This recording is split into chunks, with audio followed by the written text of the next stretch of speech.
जहाँ छायक मनन्तिमेकम्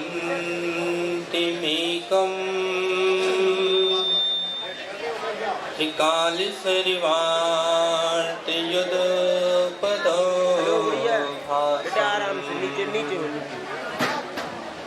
सकल सुखधाम सततम्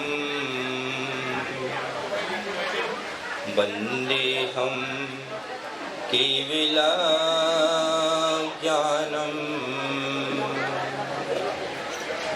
चारित्रं सर्वजनैश्चरितं प्रोक्तं च सर्वशेषेभ्यः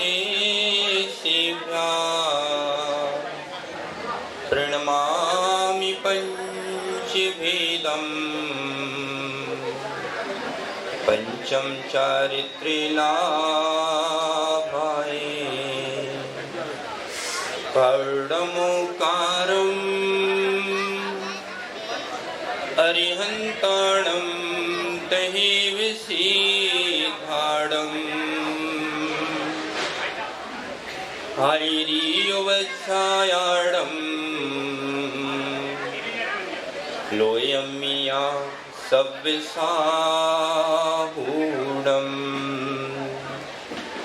अनंतानंत सिद्ध परमेश्वरी भगवान की आदि तीर्थंकर 1008 श्री आदिनाथ भगवान की 1008 श्री चंद्रनाथ भगवान की वर्तमान शासन नायक 1008 श्री वर्धमान महावीर स्वामी की अध्यात्म रससिक परम पूज्य आचार्य भगवान श्री गुरुदेव विशुद्ध सागर जी महाराज की 3,9 करोड़ महामुनि राजों की मुनि श्री सुब्रत सागर जी महाराज की मुनि संघ की नमोस्तु शासन।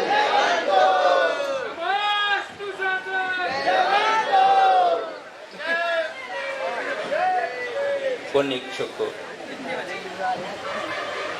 पुण्यार्थी भगवात्माओं, यह महान पुण्य का अवसर है कि आज हम इस चंद्रनाथ भगवान के आंगन में बैठकर के उस वीर वाणी की चर्चा करेंगे। यह तीर्थंकर प्रभु द्वारा प्रदत्त जिन देशना अरिहंत भाषित सिद्ध सिद्धित आचार्य आचार्य उपाध्याय उपासित सर्व साधु साधित है। इस भूतल पर संतोष करता, इस भूतल पर यदि कोई अमृत है तो वह तीर्थंकर प्रभु की देशना है। जो शीतलता चंदन के लेप से नहीं मिलती, जो शीतलता चांदनी के चांद से नहीं मिलती, वह शीतलता तीर्थंकर प्रभु की गुरु की वाणी से मिला करती है। और आत्मानुभव कला प्रदान करने की कोई वस्तु है। संयम को जागृत करने के लिए, वैराग्य की किरण को जागृत करने के लिए, संयम को सुरक्षित करने के लिए कोई निधि है तो वह तीर्थंकर प्रभु की दिव्य देशना है। और आज तक इस भूतल पर जो भी निर्वाण को प्राप्त हुए हैं, सुख को प्राप्त हुए हैं, शांति को प्राप्त हुए हैं, वो तीर्थंकर प्रभु की देशना को सुनकर के पीयूष भाई उसके आचरण से ही प्राप्त हुए। प्रत्येक मानव ही क्या, इस संसार में जितने भी प्राणी हैं, प्रत्येक प्राणी सुख चाहता है। पप्पू भैया, मानव ही नहीं, मानव के पास वो शक्ति है कि वो नर से नारायण बन सकता है, मानव के पास वो शक्ति है कि मानव से महामानव बनता है और तीर्थंकर प्रभु की जो देशना होती है वे शंकर को, कंकर को भी शंकर बना देती है, वो तीर्थर को तीर्थंकर बना देती है। प्रत्येक जीव, विष्टा के अंदर जो कीड़ा बैठा हुआ है वो भी रविंद्र भाई सुख चाहता है। सोचो आप, मनुष्य की तो बात क्या है, मनुष्य तो दूसरे को मार करके भी शांति चाहता है, लेकिन मैं कह रहा हूं कि जो विष्टा के अंदर कीड़ा बिलबिला रहा है, विष्टा का कीड़े को तुम जाकर के पकड़ने की कोशिश करना, लेकिन वह विष्टा का कीड़ा सुख चाहते हुए विष्टा में घुस जाता है। पवन भाई ध्यान से सुनना, अभिषेक भाई ध्यान से सुनना, क्योंकि फिर अपनी मुलाकात हुई और नहीं हुई, और मुलाकात भी हुई लाला जी तो बात हो पाई और नहीं हो पाई, और बात भी हुई तो अपने मन की नहीं हो पाई। इसलिए ये अवसर आया है। पक्का अनुराग भाई ध्यान से सुनना, इस आंगन में बैठकर के निर्घंत योगियों का आज संयोग मिला है, और जो ध्यान से नहीं सुनता है, समय पर चूक जाता है। इन कृषक भाइयों से पूछो कि यदि समय पर वह अपनी भूमि में दाना नहीं डाल पाए तो फिर भूमि को क्या करना पड़ता है, 4 महीने के लिए छोड़ देना पड़ता है। समय पर बीज नहीं डाला तो फिर फसल आने वाली, दादा समय पर बीज नहीं बोया तो क्या होगा, फसल आने वाली। योग भूमि में योग समय पर यदि तुमने बीज डाला है तो ही अच्छी फसल आएगी, नहीं तो वो बीज भी बेकार चला जाएगा। एक जीव, हमारे यहाँ बहुत सारे ग्रामीण लोग बैठे हुए हैं, एक आदमी कक्का बीज लेकर के जाता है, एक व्यक्ति अपने हाथ में बीज लेकर के जाता है और साथ में पानी लेकर के जाता है, साथ में खाद लेकर के जाता है, और एक शिला पर जाकर के उस बीज को बोना प्रारंभ कर देता है।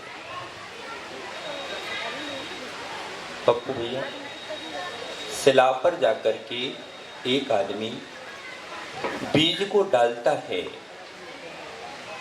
और उसमें पानी डाल देता है, खाद डाल देता है, और विचार करता है। 1 माह निकलने के उपरांत तो शिला के पास जाता है और देखता है कि कहीं पौधा उगा कि नहीं उगा।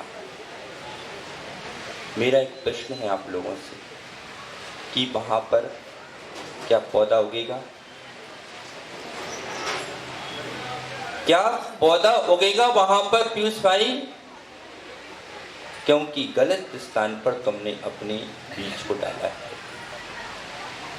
एक आदमी बालू को लेकर के और पेल रहा था, बालू को लेकर के क्या कर रहा था, पेल रहा था। क्यों? क्योंकि उसको तेल चाहिए था। भैया, क्या बालू को पेलने से कभी तेल निकलता है? ऐसे ही संसार का प्रत्येक जो बीज है, प्रत्येक बीज के अंदर वृक्ष बनने की शक्ति विद्यमान है, एक एक बूंद में सागर बनने की शक्ति विद्यमान है, और प्रत्येक आत्मा में परमात्मा बनने की शक्ति विद्यमान है। परंतु उसके लिए विधि चाहिए, विवेक चाहिए, और विवेक के अभाव में, विधि के अभाव में कभी भी, विवेक के अभाव में, विधि के अभाव में, अभिषेक भैया, विवेक के अभाव में तो रोटी भी नहीं सिकती है। माताओं, रोटी कहां पर सिकती है? अग्नि पर सिकती है ना। अब माता जी वो माँ अनुराग की बहन बोल रही है चूल्हे पर, अब चूल्हे पर अग्नि नहीं होगी तो कैसे सिकेगी, तो अग्नि पे तो सिकती है। रोटी कहां पर सिकती है?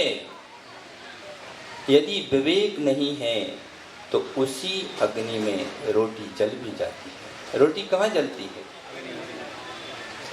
कितना बढ़िया सिद्धांत है काका कि रोटी अग्नि पर सिकती है और रोटी अग्नि पर जलती है। माताओं, रोटी अग्नि पर जलती है और रोटी अग्नि पर सिकती है। ऐसे ही माताओं, ऐसे ही ध्यान रखना, जितने भी संसार में पार होते हैं, जितने भी संसार में संपत्तियां मिलती हैं, जितने भी संसार में सुख मिलते हैं, वो पंच परमेष्टि भगवान की आराधना से मिलते हैं। और जितने भी अधोगति में जाते हैं पंच परमेष्टि की आराधना से जाया करते हैं। यदि तुम प्रभु की वंदना करोगे, यदि तुम प्रभु की वंदना करोगे, यदि तुम गुरु की स्तुति वंदना करोगे तो तुमको निर्वाण की प्राप्ति हो सकती है, तुमको सुख की प्राप्ति हो सकती है, समृद्धि की प्राप्ति हो सकती है। और उसी पंच परमेष्टि की यदि तुमने स्वप्न में भी प्रार्थना की है तो तुम्हारी दुर्गति निश्चित है। कभी कभी आदमी भूल जाता है, कभी कभी आदमी अहंकार में सब कुछ भूल जाता है और अपने द्वार पर आए हुए भगवान को भी देख नहीं पाता है। सबके दिन एक से, ध्यान रखना, सबके दिन एक से नहीं होते। श्री राम माता सीता के साथ, लक्ष्मण के साथ जब वनवास में जा रहे थे तो कुछ नहीं था उनके पास। उनके पास मात्र तन पर वस्त्र थे और कुछ लेकर के नहीं गए थे। जैसे कि हम लोग कक्का जब जाते हैं, बिहार करते हैं, तो हम लोगों को लोग पागल समझते हैं। क्या? तो हम लोगों को क्या समझते हैं? पागल समझते हैं, ये पागल लोग हैं। और हम दुनिया को पागल समझते हैं। क्या? दुनिया हमको पागल समझती है और हम दुनिया को, अरे कक्का आपके घर में करोड़ों की संपत्ति रखी हुई है, सोना चांदी रखा हुआ है और बैंक में करोड़ों का बैलेंस है और आप ये 15 रुपए की सापी पहन करके घूमते हो तो लोग समझते हैं कोई होगा भैया। लेकिन फिर भी आपकी मूंछें तनी रहती हैं क्योंकि आपको मालूम है कि घर में करोड़ों की संपत्ति रखी हुई है। क्या दादा? अरे बड़ी शान से घूमते कि नहीं? अरे जिसके पास खेत है, भूमि है, लोग कुछ भी समझे। अनुराग भाई, मीरा का नाम सुना है? मीरा को लोग पागल बोलते थे लेकिन वो भक्ति में पागल थी। अनुराग भाई, अरे लोग कुछ भी कहें, हम तो है सो है। प्रत्येक आदमी अहम में नहीं भूल जाना। श्री राम, माता सीता और लक्ष्मण जैसे महापुरुष एक व्यक्ति के द्वार पर से निकल रहे थे। वो व्यक्ति किसी काम से मोना भैया बाहर गया हुआ था। उसकी पत्नी घर में थी, बड़ी ही सुशील नारी थी। उसने देखा कि अरे ये तो कोई महापुरुष जान पड़ते हैं। ऐसी शांत परिणाम, ऐसा दिव्य स्वरूप। उसकी पत्नी ने कहा कि स्वामी भगवान, क्योंकि अतिथि देवो भवा, अतिथि देव के समान पूज्य हुआ करता है। लेकिन आज का जमाना लाला जी बदल चुका है। पहले के लोग अपने घर के बाहर लिखा करते थे कि अतिथि देवो भवा। आओ भैया, अतिथि आया तो पहले के किसान भाई अपने घर के द्वार पर कोई आया है तो ऐसा सूखा पानी नहीं पिलाते थे, भैया आओ बैठो, पहले मीठा खाओ, पानी पियो, लस्सी पियो दही की। और मीठा खाओ, पानी पियो, लस्सी पियो दही की। और आजकल के स्टैंडर्ड के लोग सिटियों में रहने वाले अपने गेट के सामने लिखते हैं कुत्तों से सावधान रहें।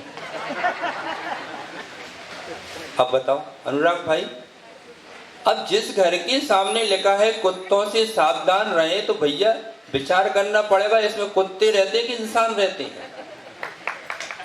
क्या पहले के कृषक भाइयों को हमने देखा कि यदि कोई मेड़ पर वो कृषक भाई, किसान भाई भोजन भी कर रहा है और कोई आ गया, तो ऐसा नहीं कि टिफिन लेके गए चुपचाप खा के आ गए मुंह पहुंच करके, नहीं। किसान भाई बोलते भाई 4 रोटी है, 2 रोटी तुम खा लो, 2 रोटी मैं खा लेता हूं। पहले की परंपरा थी, अध्यक्ष जी वकील साहब, अतिथि देवो भव। और उस व्यक्ति की जो पत्नी थी उसने माँ सीता से कहा कि बहन आओ मेरे घर में पधारो, भोजन करो, विश्राम करो। उन्होंने विश्राम वहीं पर करके भोजन किया और रात्रि का विश्राम वहीं पर कर लिया। वह व्यक्ति प्रातः काल आता है और श्री राम को देखता है, लक्ष्मण को देखता है, माँ सीता को देखता है और आते से ही क्रोध हो जाता है, क्रोधित हो जाता है। कहता अरे मेरे घर में ये कौन आ गया, निकलो यहाँ से, और अपनी पत्नी को डांटने लगता है। लेकिन महापुरुष कभी भी उतावले नहीं होते, बड़े धैर्यवान होते हैं। इस समय पर कुछ लोग तो तलवार उठाकर के उत्तर देते हैं, लेकिन कुछ लोग अपनी बात से ही उत्तर देते हैं और कुछ लोग मौन से ही उत्तर देते हैं। श्री राम बड़े गंभीर थे। उन्होंने उस व्यक्ति को देखा और कहा कि भाई क्षमा करना, आपकी आज्ञा के बिना हम आपके घर में रुक गए। श्री राम ने, अब लक्ष्मण थे, गरम दल के नेता थे भाई, लक्ष्मण ने को गुस्सा आ गया, लेकिन श्री राम ने कहा नहीं भाई, उपकारी के उपकार को नहीं भूलना चाहिए। श्री राम ने कहा कि लक्ष्मण, इसकी पत्नी ने हमारे ऊपर उपकार किया है, इसलिए इसको तुम प्रताड़ित मत करो। हमारा क्या है, हमारा तो कुछ भी नहीं है, इसका घर है भाई, ये भगा भी सकता है, लात भी मार सकता है, गाली भी दे सकता है और डंडा भी मार सकता है, इसमें कौन सी बड़ी बात है। श्री राम, लक्ष्मण और सीता उसके घर से निकल करके आगे बढ़ जाते हैं। जब आगे जाते हैं उधर चातुर्मास का समय आ गया। श्री राम ने लक्ष्मण से कहा कि लक्ष्मण, अब जीवों की उत्पत्ति बहुत हो रही है, अपन चातुर्मास में यहीं पर रुकेंगे। और आगे जैसे ही बढ़ते हैं वहां देवों ने आकर के श्री राम नगर बसा लिया, महल उठा दिया और वहां पर श्री राम जाकर के उस महल में रहने लगे। एक दिन श्री राम अपनी सभा में बैठे हुए थे, सभी को दान दे रहे थे, जिसको जो चाहिए किमिच्छित दान दे रहे थे। लक्ष्मण भी बैठे हुए थे, माँ सीता भी बैठी हुई थी। इतने में वो व्यक्ति भी श्री राम की सभा में आ पहुंचा और लाइन में लग गया। अब जैसे ही वो लाइन में लगा आगे बढ़ा, सभी को एक एक थाल रत्न दिए जा रहे थे मोना भैया, क्योंकि जिसके पास होता है वही तो देता है। दे रहे थे राम, अपना क्या है, मिला है भाग्य से तो लुटाओ रविंद्र भाई। और जो कृपण व्यक्ति होता है वो ऐसा होता है, मिलने की बाद भी इतना चीज होता है कि उसकी जेब से तुम एक पैसा भी नहीं निकलवा पा। ऐसे भी लोग हैं। कहते हैं कि भैया कुछ लोग तो ऐसे होते हैं कि चमड़ी जाए पर दमड़ी ना जाए, मर जाएंगे बाजार में भी जाएंगे तो सड़ी हुई वस्तु खरीद के लाएंगे। क्या 1 रुपए के 10 केले मिल रहे हैं तो वो खा करके बीमार होकर के डॉक्टर को तो दे सकते हैं, लेकिन अच्छा खा नहीं सकते हैं। जैसे ही वो व्यक्ति काका श्री राम को और लक्ष्मण को देखता है, उसके तो पसीना छूट गया। बोले भैया आज तो अपनी मौत निश्चित है। ये तो वही दिव्य पुरुष है जिसको मैंने अपने घर से निकाल दिया था। मैंने तो इनको बहुत निर्धन समझा था और ये तो रत्न बांट रहे हैं। और वो व्यक्ति अपनी लाइन से निकल करके पीछे की ओर दरवाजे की ओर भागने लगा। इतने में राम ने तो कुछ नहीं कहा, लक्ष्मण ने उस आदमी को देख लिया, ये तो वही व्यक्ति है, ये तो वो ही व्यक्ति है। और लक्ष्मण ने अपने सैनिकों के से कहा ठहरो और इसको पकड़ लो। अपने सैनिकों से कहा कि इस आदमी को पकड़ो। अब तो और घबरा गया कि अब तो मेरी मौत निश्चित है। श्री राम ने कहा कि भाई तुम डरो मत, समीप आओ, क्योंकि महापुरुष तिरस्कार का बदला भी तिरस्कार से नहीं लेते हैं। एक वो व्यक्ति होता है कि तलवार से मारता है और एक पीयूष भाई वो व्यक्ति है बात से मार देता है। अभिषेक भाई, पवन भाई, काका, एक कोई व्यक्ति यदि तुम्हारा अपमान भी कर दे तो उसको जवाब नहीं देना। मैं बता रहा हूं बदला लेने की विधि आपको। अरे जब व्यक्ति मीठे से मर रहा है तो उसको जहर देने की आवश्यकता क्या है? क्या कोई व्यक्ति है यदि मीठे खा के ही मर जाएगा शुगर से, तो उसको जहर क्यों दें अपन, क्यों बदनाम हो? यदि कोई तुम्हारा कक्का अपमान भी कर दे, तिरस्कार भी कर दे, तो उस समय उसको जवाब नहीं देना। और जब वो कभी मोराजी में आए तो उसको 5 माला पहना करके उसका सम्मान करना। कोई तुम्हारा तिरस्कार करे माताओं तो उसका सम्मान करना प्रारंभ कर देना, अपने आप उसकी निगाह नीची हो जाएगी। विधि बदल दो। अब लोग कहते हैं हमारा व्यापार नहीं चल रहा है, तो भैया व्यापार नहीं चल रहा है तो अपनी विधि बदल दो। कृषक भाई क्या करते हैं, कृषक लोग क्या करते हैं कि भाई इसमें गेहूं कम हो रहा है तो दूसरी जगह से मिट्टी ला करके मिट्टी में मिला देते हैं और उसमें चने की खेती करते हैं।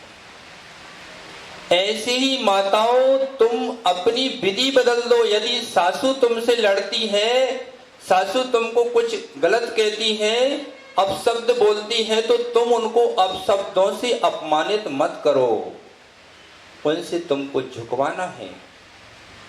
तुम्हें यदि सासू से प्रशंसा चाहती हो तो अपशब्द मत बोलो। जैसे गला दबाने का प्रयास करते हो, जैसे पैर दबाना चालू कर दो तो तुम्हारा काम क्या काका? जैसे तुम उसको जवाब देते हो माँ को, तो उसी की जगह उनके चरण छूना प्रारंभ कर दो। ऐसी कोई भी क्रूर सास नहीं होगी तुमको कष्ट देगी। जैसे ही लक्ष्मण ने बोला कि इसको पकड़ो, तो उसके तो पूरे सोचा कि आज मेरे प्राण बचने वाले नहीं हैं, हलने लगा। लेकिन श्री राम ने कहा कि लक्ष्मण इसको तुम 2 थाल रख दो। तो लक्ष्मण ने कहा कि भाई इसको 2 थाल क्यों, सबको 1-1 थाल दिए जा रहे हैं। और उसको 2 थाल रत्न सौंप दिए गए। फिर श्री राम ने कहा कि देख भाई, 1 थाल तो तेरी गृहस्थी चलाने के लिए है और दूसरा थाल अतिथि की सेवा के लिए है। लेकिन कभी भी जिंदगी में किसी अतिथि का असत्कार नहीं करना। यदि तुम्हारे द्वार पर कोई अतिथि आया है तो उसका असत्कार नहीं करना, क्योंकि ये भारत की भूमि है। यहाँ पर हमारे द्वार पर यदि श्वान भी आया है तो उसको लात लात मार करके नहीं भगाया जाता है। ये वो भूमि है जहाँ पर श्वान को भी रोटी खिलाई जाती है और गाय को भी रोटी खिलाई जाती है। सभी जीव सुख चाहते हैं काका, सभी जीव सुख चाहते हैं। हम भी सुख चाहते हैं, शांति चाहते हैं, आप भी सुख शांति चाहते हैं, और ये भी सुख शांति चाहते हैं, और ये भी सुख शांति चाहते हैं। सभी भगवान को मानते हैं। कोई श्री राम की पूजा करता है, कोई कृष्ण की पूजा करता है, कोई शिव की पूजा करता है, कोई दुर्गा की पूजा करता है, कोई महावीर की पूजा करता है। सभी पूजा करती हैं और उनका उद्देश्य क्या है कि हमको सुख और शांति चाहिए। सुख और शांति चाहिए। सभी भगवान को मानते हैं। कोई हनुमान की पूजा करता है। सभी भगवान को मानते हैं। पप्पू भैया, सभी भगवान को मानते हैं। माताओं, सभी भगवान को मानते हैं, लेकिन एक बात ध्यान रखना, सभी लोग भगवान की बात को नहीं मानते हैं। सभी लोग गुरु को मानते हैं, लेकिन सभी लोग गुरु की बात को नहीं मानते हैं। इसी कारण हम अशांति का जीवन जी रहे हैं। इसी कारण अशांति का मूल कारण है कि हम भगवान को तो मानते हैं, लेकिन भगवान की बात को नहीं मानते हैं। आज हमारे बहुत सारे हनुमान के भक्त यहाँ बैठे हुए हैं। मैं उनसे प्रश्न करना चाहता हूँ कि जब रावण ने माता सीता का हरण किया तो रावण ने सीता का भैया हरण किया, लेकिन सीता को उसने छुआ नहीं।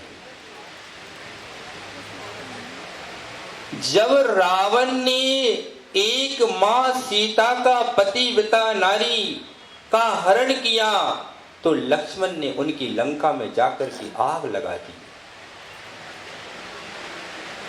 हनुमान ने जाकर के आग लगा दी और अंत में वह रावण मारा गया। मेरी बात ध्यान से सुनो।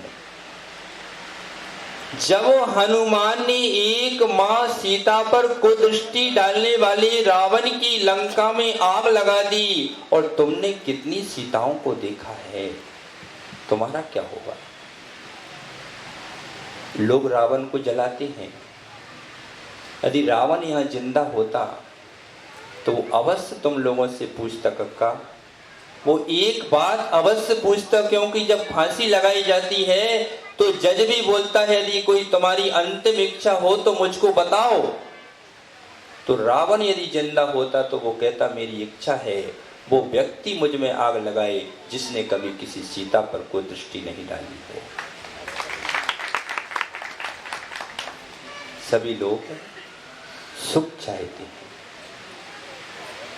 सभी लोग शांति चाहते हैं, और इसी का कारण है कि शांति और सुख की खोज में व्यक्ति भगवान को पूछता है, गुरुओं को पूछता है, और कभी ना कभी किसी ना किसी साधन को चाहता है। कोई होम करता है, किस लिए करते होम? कि सुख शांति मिले। कोई पूजन करता है, कोई मंगल यात्रा निकालता है, कोई कथा करवाता है, कोई पंचलाना कराता है, कोई उपवास करता है। मतलब संसार की जितने भी अनुष्ठान हैं वो इसलिए किए जाते हैं कक्का कि मुझे सुख शांति की प्राप्ति हो, सुख शांति की प्राप्ति हो। लेकिन अशांति का कारण कोई है, अशांति का कारण कोई कक्का है तो वे हमारा राग और द्वेष परिणाम है। राग की आग इतनी भयंकर है। माताओं, समझ में आ रहा है? राग की आग इतनी भयंकर है। यदि एक प्रश्न करना चाहता हूं सभी माताओं से, जिनके आप विवाह हुआ है, क्या आप यहीं पर जन्मे हैं? माताओं, क्या आपका जन्म यहीं पर हुआ है? नहीं हुआ। यदि राग की आग न जलती तुम्हारे अंदर, तो अपनी माँ का आंचल छोड़ करके, अपनी माँ का आंगन छोड़ करके आप दूसरे के घर में क्यों रह रहे थे? राग की आग, राग की आग न जलती तो अपनी माँ को छोड़कर कौन आता है? अरे जब देखा होगा पप्पू भैया आपने, तो शादी हो गई, शादी हो गई, मोना भैया शादी हो गई। तो जिस दिन विवाह हुआ था, जिस दिन विवाह हुआ था, तो कितने फेरे पड़े थे? 7। अच्छा, तो 6 फेरे में आगे कौन था? आप थे? है? नहीं। कोई नई नई शादी हुई है किसी की यहाँ पर? किसी की नई शादी हुई है? कोई है भैया यहाँ पर? इधर आओ भैया, आगे आओ।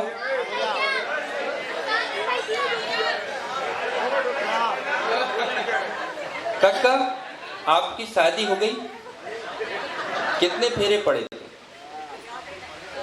7 फेरे पड़े। तो 6 फेरे में आगे कौन था? आप थे कि बहू थी? काकी होंगी आगे। सुनो,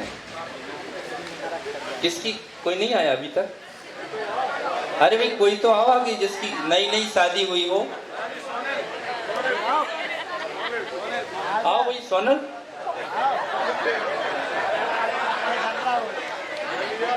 चलो मैं ही बता देता हूँ, शर्मा रहे हैं शायद, शादी करने में शर्म नहीं है, अब शर्मा रहे। आओ भाई आगे आ जाओ थोड़ी देर के लिए। अरे कोई भी इतनी बड़ी सभा में कोई भी नहीं है जिसकी अभी नई नई शादी हुई। अरे बसंत कहाँ है? बसंत को बुला। अरे बसंत भाई खड़े हो जाओ थोड़ा। बसंत भैया, जब 7 फेरे पड़े थे, तो मेरा प्रश्न ये है कि 6 फेरों में आगे कौन था? 10 साल हुए, हम तो भूल गए। अच्छा एक काम करो, ये इधर पूछ लो कि 6 फेरे में आगे कौन था, किसी से पूछ लो। हाँ हाँ पूछ लो, आप पूछ के बता दे। जब विवाह होता है तो 6 फेरे तक क्या बोलते हैं? अभी बेटी घर की है, और 6 फेरे तक बेटी आगे रहती है, 6 फेरे तक बहू आगे रहती है। लेकिन जैसे ही 7वें फेरे की बात आती है, तो फिर कहा जाता है कि दूल्हे को आगे कर दो। काका, जितने भी संस्कार हैं, जितनी भी परंपराएं हैं पीयूष भाई, वे सभी हमारे शाश्वत जैन सिद्धांतों से जुड़ी हुई हैं। ये बहुत बड़ा करनानी योग वहां पर जुड़ा हुआ है कि जैसे ही 6 फेरे हुए, तो अब वो बहू जो रहती है, बधू जो रहती है, वो पीछे हो जाती है, और 7वें फेरे में दूल्हे को आगे कर दिया जाता है। इसका पता है कारण क्या है? क्योंकि उसका कारण ये है कि 6वें कितनी भी नारी, कितनी भी कसाई कर ले, नारी कितना भी पाप कर ले कक्का, वो 6ठे नरक से आगे नहीं जाती है। एक पुरुष को ही ऐसा सौभाग्य है कि पाप करके वे सप्तम नरक में जा सकता है।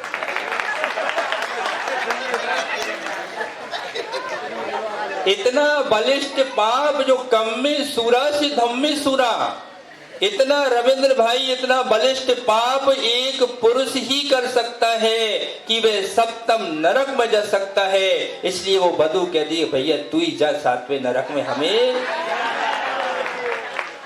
बसंत भाई ध्यान रखना, सबके दिन एक से, सबके दिन एक से नहीं होते। श्री राम को भी एक व्यक्ति ने अपने घर से निकाल दिया था। श्री राम को भी अपने घर से निकाल दिया था। दुनिया के लोग बामी पूजने जाते हैं और घर पर आए हुए नाव को लठ मार के भगाते हैं। क्या दशा है संसार की। शांति चाहते हैं, सुख चाहते हैं। ऐसा ही एक व्यक्ति शांति की खोज में निकला। पवन भाई, एक व्यक्ति शांति की खोज में निकला बसंत भाई। अब बसंत तो टेंशन में है कि भाई ये और हो गए, कहीं हिस्सा नहीं मांगने लगे। भैया ये तो चले जाएंगे, जैसे 2 चले गए, तीसरे भी चले जाएंगे। टेंशन नहीं करो, बैठ जाओ, घबराओ नहीं। लेकिन भैया हमारा कहना ये है कि जितना औचित्य सागर जी और श्रवण सागर जी कमा करके रख गए हैं, उतना तो दान कर दे भैया। तू अपना हिस्सा रख ले, पिताजी का भी रख लेना, लेकिन इतना तो कर भैया। आधा तो दान कर, जितनी संपत्ति है। लिख दे सियोरा के मंदिर के नाम, या धर्मशाला बन जाए अच्छी सी कोई। अरे इतना बड़ा तीर्थ बन रहा है, ये सियोरा कक्का तीर्थ बन चुका है, तीर्थ बन चुका है। अभी जब जन्म कल्याणक की मनवा भाई संस्कार चल रहे तो पानी की धार मूर्ति में से निकल आई अपने आप से। ऐसा महान तीर्थ यहाँ पर स्थापित हो रहा है। भैया अपना हिस्सा रख ले, आधा हिस्सा मंदिर में दान कर दे, अच्छी सी धर्मशाला बन जाए, कुछ बन जाए। लेकिन नहीं कर पाएंगे, क्या करें, क्या करें। राग की आग ऐसी है, राग की आग ऐसी है कक्का, ऐसे भी जीव हैं। राग की जो आग होती है वो बहुत भयंकर हुआ करती है। तो मैं शादी की बात कर रहा था मोना भैया। जब विवाह होता है तो शायद मैं समझता हूँ माँ को अपनी बेटी से जितना राग होता है उतना राग किसी से नहीं होता है। माँ को अपनी बेटी से, बेटे पे इतना राग नहीं होता, ध्यान रखना, लेकिन बेटी से बहुत राग होता है। ऐसी माँ को छोड़कर के वह बेटी पर घर को चली जाती है। लेकिन उस दृश्य के पास कक्का अपने को पहुंचना है। जब फेरे के बाद विदाई होती है तो कैसी बेटी बिलक बिलक करके रोती है। माताओं ध्यान दो मेरी बात को, कैसी बिलक बिलक करके बेटी रोती है। और जब मोना भैया 1 महीने अपनी ससुराल में रह ली और फिर दूसरी बार मायके में जाए तो मायके में क्या कहती, अपने घर जाना है मुझे जल्दी से। ये राग की आग लग चुकी है। हाँ भैया अब तो वृद्ध हो गए, अब क्यों रोकोगे तुम, अब तो कहोगे जाओ ससुराल, अब तो कोई काम बचा नहीं है ना। राग की आग है, अब जीवन उतार पर है, तब भी दीक्षा के भाव नहीं हो रहे हैं। संतोष भैया अब तो संतोषी बनो, अब तो चलो, भगवान जाने वाले हैं, कल उनके ही साथ में चलो। अपने पास पिछी कमंडल एक्स्ट्रा बहुत सारे रखे हुए, चिंता नहीं करो। क्या हाँ, बसंत तो चाहता सब चले जाए, मेरे को और दे जाए ना। बसंत हर आदमी सोचता है मोना भैया के पड़ोसी का बेटा निकल जाए तो बहुत अच्छा है, और बसंत तो सोच रहा है सियोरा की सब दीक्षा ले ले तो पूरी संपत्ति मेरे अंडर में आ जाए। अभी देखो वो बच्चा था, उसने बेचारी ने धोखे से बोली लगा दी तो बसंत उसका कह ले ले ले ले। अरे जी नहीं, स्वयं लगा लेता तो क्या हो जाता है? उसको दिला रहा है। हर आदमी चाहता है, हर आदमी चाहता है कि श्री राम जैसी संतान हो, लेकिन मेरे घर में ना हो, पड़ोसी के घर में हो। क्या हर आदमी क्या चाहता है? अरे किसी का बेटा कक्का निकल रहा है विवाह, किसी का बेटा दीक्षा लेना चाहता है तो आदमी क्या कहता है, हाँ ले भैया ले भैया। लेकिन ये कभी नहीं सोचता कि मेरा बेटा भी दीक्षा ले और मैं भी दीक्षा लेकर के निर्माण के पथ पर चलूं। ये नहीं चाहता है। तो राग की आग की बात मैं कर रहा हूं, आपका समय भी हो रहा है।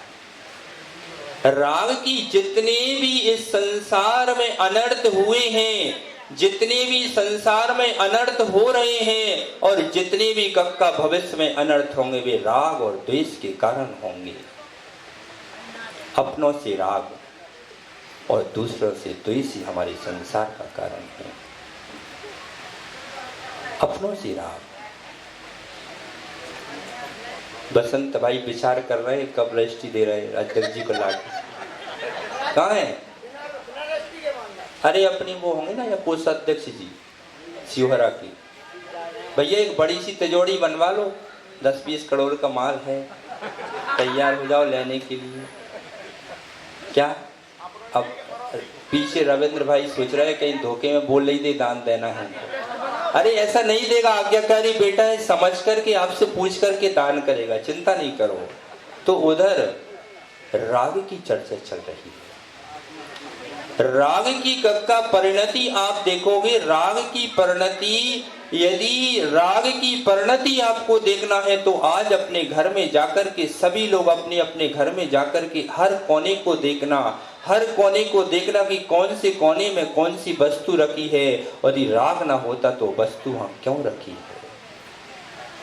10 साल पुराने जूते जो कभी तुम पहनोगे नहीं वो भी एक कोने में रखे होंगे। फूटे हुए कांच किसी कोने में रखे होंगे। फटे हुए वस्त्र किसी गद्दे में, तकिए में रखे होंगे। लेकिन आपने कभी विचार किया? पीयूष भाई वास्तुकार कहते हैं कि जो अपने घर में पुराने जूते, फूटे हुए बर्तन, फूटे हुए कांच रखता है उसके घर में शीघ्र ही निर्धनता का वास हो जाता है। राग की दशा देखो कक्का, मोना भाई, राग की दशा। एक 5 रुपए की चम्मच,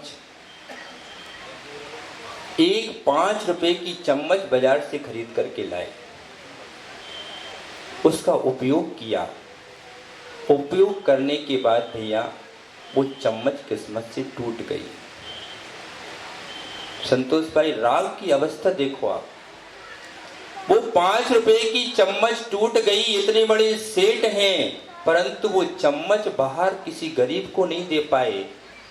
इन माताओं ने पता क्या किया? जो डंडी टूटी थी उसको इलायची की डिब्बी में डाल दी और जो चम्मच थी उसको घी में डाल दिया। और बताऊं राग की अवस्था। पक्का तुम राग की अवस्था देख लोगे ना तो ये सब उतार करके ऐसे भगवान बन जाओगे, कभी घर में घुसोगे नहीं जा करके। एक वो पशु है, वो पशु तो रस्सी से बना हुआ है, वो रस्सी से बना हुआ है, फिर भी वो छूट करके भागने का प्रयास करता है। लेकिन ये पुरुष राग की रस्सी से बंधा है तो अपने घर में जाकर के ही घुसता है। आप लोग पूरी दुनिया में तीर्थ यात्रा, कल हमारी संतोष भाई बोल रहे थे कि मैंने महाराज इतनी यात्राएं की, सम्मेद शिखर गया और 15 बार पूरे तीर्थ किया। मैंने सोचा कि इनको किसी तीर्थ पर अच्छा नहीं लगा क्या, तो अपने घर में वापस आ गए। ये राग की दशा है। और राग की अब क्या बताऊं, सबके सामने क्या बोलूं मैं। मोना भाई दशा राग की ऐसी है कि जो बनियान होती ना, बनियान जानते गर्मी में पहनते हैं, उसमें पसीना लगता है और पसीना लगते लगते वो फट जाती है। अनुराग भाई वो बनियान भी ये माताएं जब फट जाती है, तुम तो सोचते कब इसको चलो फेंक देते हैं, लेकिन ये माताएं इतनी राग में लीन होती हैं उसको फेंकती नहीं है, उसका पहले कैंची से गल्ला बनाती हैं और तुम जो रोटी खाते हो टिफिन में वही रखा। ये राग की दशा है, ये राग की दशा है। और राग की आग जहां जलती है वहां पर सुख शांति कभी भी मिल नहीं सकती। पक्का? और बताऊं? और बता दूं क्या? और बताऊं? हाओ भैया। अब भैया इस तीर्थ में बैठ कर के हम ऐसा तीर्थ यहाँ पर स्थापित हुआ गया है। ग्रामीणों से भी कहना कि एक बार उस तीर्थ के दर्शन अवश्य करना, एक बार उस जिन प्रतिमा को जाकर के अवश्य निहारें। उसमें तुम्हें राम नजर आएंगे, उसमें तुम्हें महावीर नजर आएंगे, उसमें तुम्हें कृष्ण नजर आएंगे। इस तीर्थ में बैठकर के कितना आनंद ले रहे हैं लोग। तो गर्मी में तड़प रहे हैं और सब आनंद लूट रहे हैं। राग की दशा का मैं वर्णन कर रहा हूं। छोटी सी बात को मैं बता कर अपनी बात को पूर्ण करता हूं कि एक राग और द्वेष के कारण कितने अनर्थ हुए। यदि रावण को मां सीता के प्रति राग न जमता तो वो माता सीता का हरण न करता और रामायण जैसा युद्ध न होता, और दुर्योधन को पांडवों के प्रति द्वेष न जगता तो ऐसा महाभारत जैसा युद्ध ना होता। द्वेष में व्यक्ति क्या कहता है, क्या कहा था दुर्योधन ने पता है आपको? दुर्योधन ने कहा था कि मैं पांडवों को सुई की नोक के बराबर भी भूमि नहीं दूंगा। पांडवों ने कहा था मोना भैया कि 5 गांव हमको दे दो, हम शांति से खाकर के जी लेंगे। लेकिन उसने कहा था कि सुई की नोक के बराबर भी मैं तुमको भूमि नहीं दूंगा। उसका परिणाम पता है क्या हुआ? पूरा का पूरा वंश उसका मिट गया। रावण का 1 लख पूत 1.25 लाख नाती, तागर रावण के दिया न बाती। ऐसा विध्वंस हुआ कि 1 लाख पुत्र जिसके हों, 1.25 लाख नाती जिसके हों, उस अहंकारी का ऐसा दुर्दिन आए कि उसके घर में दिया रखने वाला भी एक व्यक्ति नहीं बचा। ये द्वेष की परिणति है। राग और द्वेष की चर्चा चल रही है। राग की दशा क्या है? राग की एक चिड़िया को देखना, राग की दशा आपको देखना है। एक चिड़िया जिस संतान को जन्म देती है, छोटी सी चूजी के मुख में लाकर के वह माताओं तुम क्या पालन करोगी? तुम तो ऐसी माताओं हो कि कहो बच्चे को दूध न लाए, बोतल का दूध पिलाना, डिब्बे का, जिससे पूरा जीवन बेचारे का डिब्बा हो जाए। लेकिन एक चिड़िया को देखना, एक चिड़िया को देखना जिसने चूजे को जन्म दिया है। मोना भैया मेरी आंखों से देखा हुआ दृश्य है। एक घोंसले में 4-5 चूजे बैठे हुए थे। भीषण गर्मी थी और वह चिड़िया जाकर के क्या कर रही थी? कक्का, राग की दशा। चिड़िया जाती और कोमल कोमल जीवों को लाकर के अपनी चोंच में दबा करके उन चूजों को खिला रही थी, अपनी चोंच से। और राग की दशा देखो, उन चूजों के मल को अपने मुख से उठा करके घोंसले से बाहर फेंक रही थी। माताओं, याद करो तुमने राग की अवस्था में क्या क्या नहीं किया। यदि राग न होता तो कौन इस धरा पर ऐसा व्यक्ति है कि किसी दूसरे का मल साफ करे? मानो भैया, यदि किसी पुरुष से आज कह दिया जाए कि ले भैया तू 25,000 रुपए ले, किसी का शौच है, इन कपड़ों को धोकर के ला, तो कौन तैयार होगा? लेकिन धन्य है इन माताओं का राग कि राग की अवस्था में अपने बच्चे की मल को भी साफ करती है,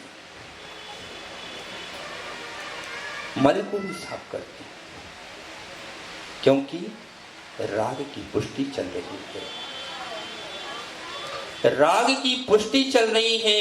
यदि अंतरंग में राग ना होता, उनके लिए ये राग ना होता कि ये बेटा बड़ा होकर की मेरी सेवा करेगा, तो आज के जमाने में भैया कौन किसकी सेवा कर रहा है? लेकिन राग था, इसी राग के कारण ये संसार चल रहा है। यदि राग ना हो तो ये संसार का भी अभाव हो जाएगा और वीतराग भाव प्रकट हो जाएगा। सब राख से बने, चाहे हम हों चाहे आप हो। हम गुरु के राख से बने, आप अपने बच्चों के राख से बने। लेकिन ये भगवान क्या कह रहे हैं कि जब तक तुम इतनी छोटी सी अल्प राई के बराबर भी राग से बने रहोगे, तब तक वीतराग भाव प्रकट नहीं होगा। और जब तक वीतराग भाव प्रकट नहीं होगा, तुम्हारे लिए सुख शांति प्राप्त नहीं हो सकती है। अब कक्का तो कहेगी हम तो सुख भोग रहे हैं, आनंद में हैं। तो कक्का वो सुख नहीं है, वो सुखाभास है।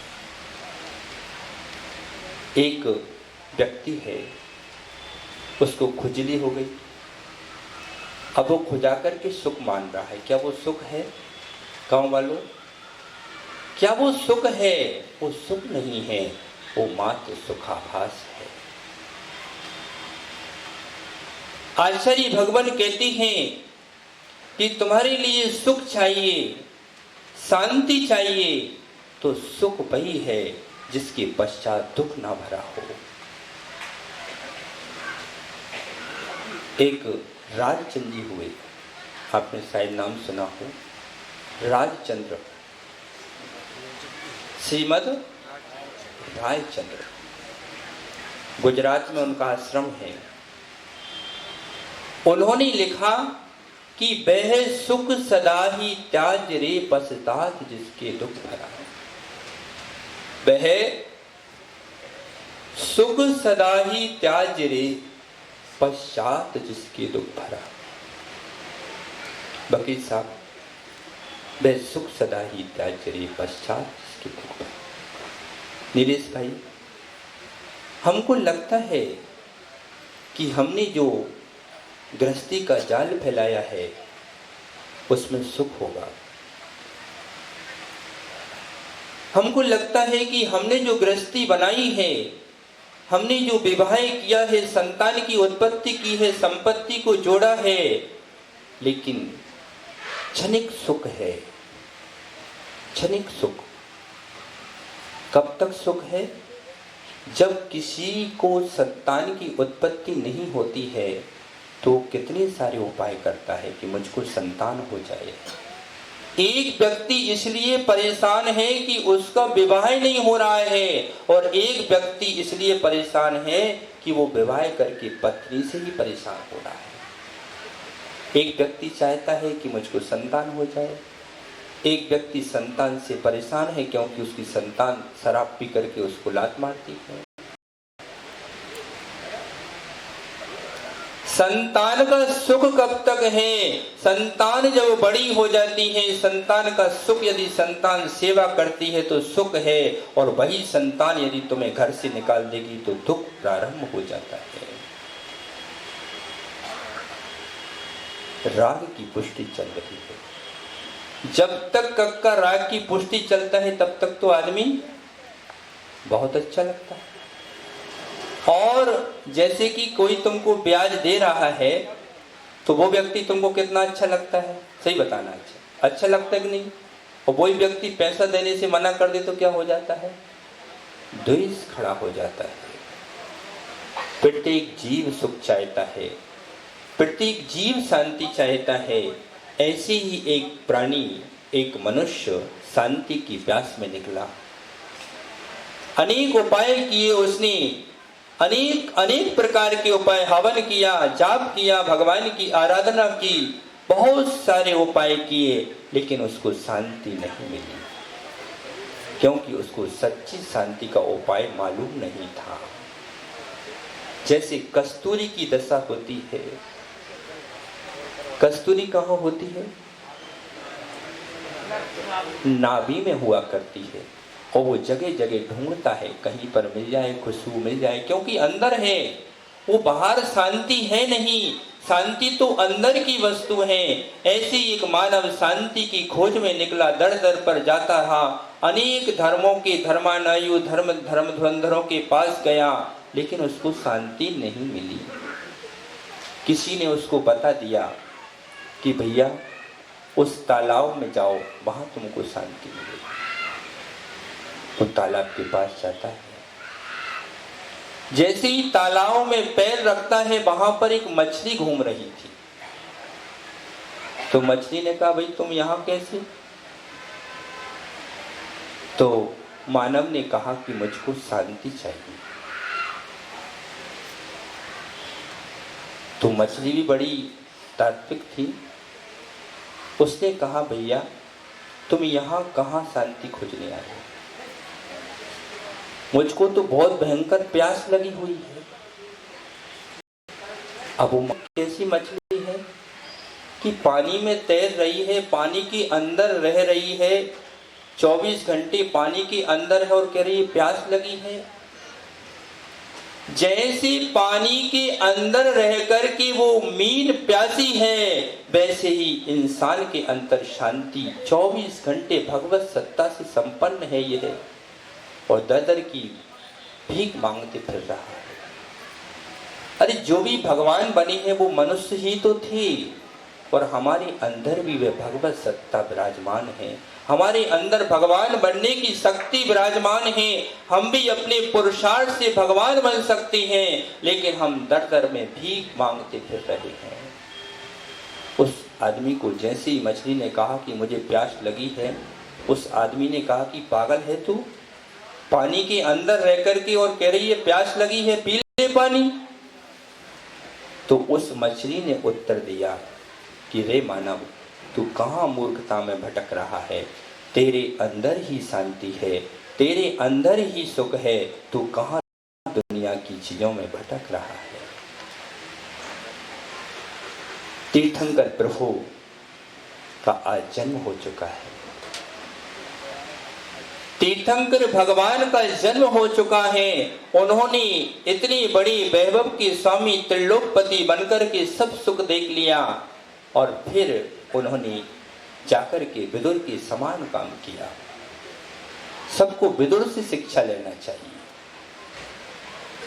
जब पांडव, एक और पांडव खड़े हुए थे और एक और कौरव खड़े हो गए, उन्होंने देखा कि अब युद्ध नहीं टल सकता है। परिवार के लोग थे। विदुर जाते हैं एक संत के पास। संत ने कहा, भाई ये युद्ध तो नहीं टल सकता है। तब विदुर ने कहा कि जब ये युद्ध टल ही नहीं सकता है और इनका युद्ध होगा, करोड़ों युद्ध सैनिक मारे जाएंगे, तो मैं भला अपनी जान जाकर के वह विदुर संत के पास दीक्षा ले लेती है। मनुष्य, इस संसार में यदि तुम्हें सुख चाहिए, शांति चाहिए, तो विदुर के समान कार्य कर लो।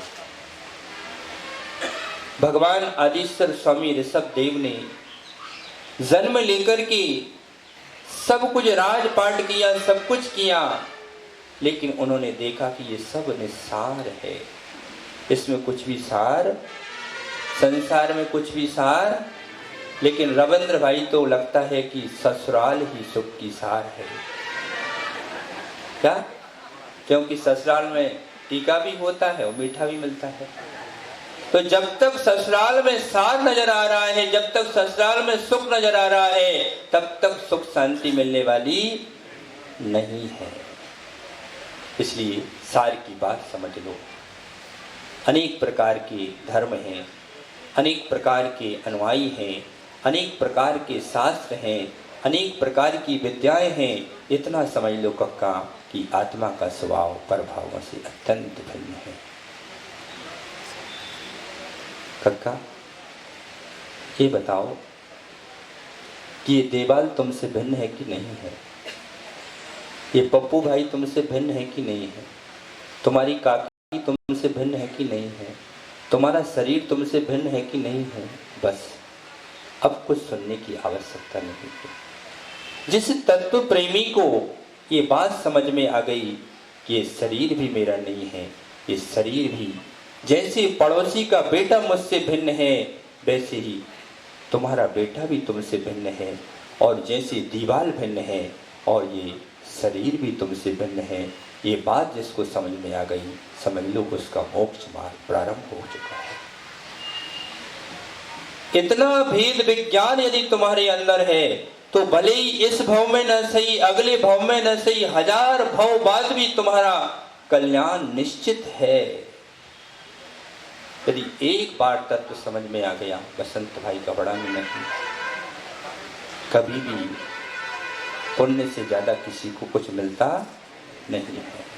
तुम्हारा कोई दान नहीं लेंगे, चिंता नहीं करो, कुछ नहीं छीनेंगे। तुम्हारी इच्छा हो तो दान करना, नहीं तो कोई जबरदस्ती नहीं है। और जोड़ जोड़ करके रखते जाओ, लेकिन एक बात ध्यान रखना कि वो औचित्य सागर तो छोड़ करके चले गए और तुम्हारा लोग तुम्हें कुछ लोग छोड़ करके चले जाते हैं। क्या? कुछ लोगों का लोग छुड़ा लेते हैं। इसलिए कल यहाँ पर बेटा ध्यान रखो, निर्घंत योगी कोई बात समझा रहे हैं, बड़ों की बात मान लो, नहीं तो या तो पिच्ची कमंडल के साथ निकल चलो तो पुजोगे, नहीं तो डंडा करने के साथ लोग छोड़ के आ जाएंगे। तो ध्यान रखो मेरी बात को, सूत्रों की बात सूत्रों में समझना। कल भगवान की मुद्रा चेंज हो जाएगी। आज भगवान देखो कितनी ठाट बाट में है, कब मुद्रा चेंज हो जाए कब का भरोसा। जब 500 की मुद्रा चेंज हुई तो खलबली मच गई, कहीं ऐसा न हो पूरे नोटबंदी हो जाए कभी।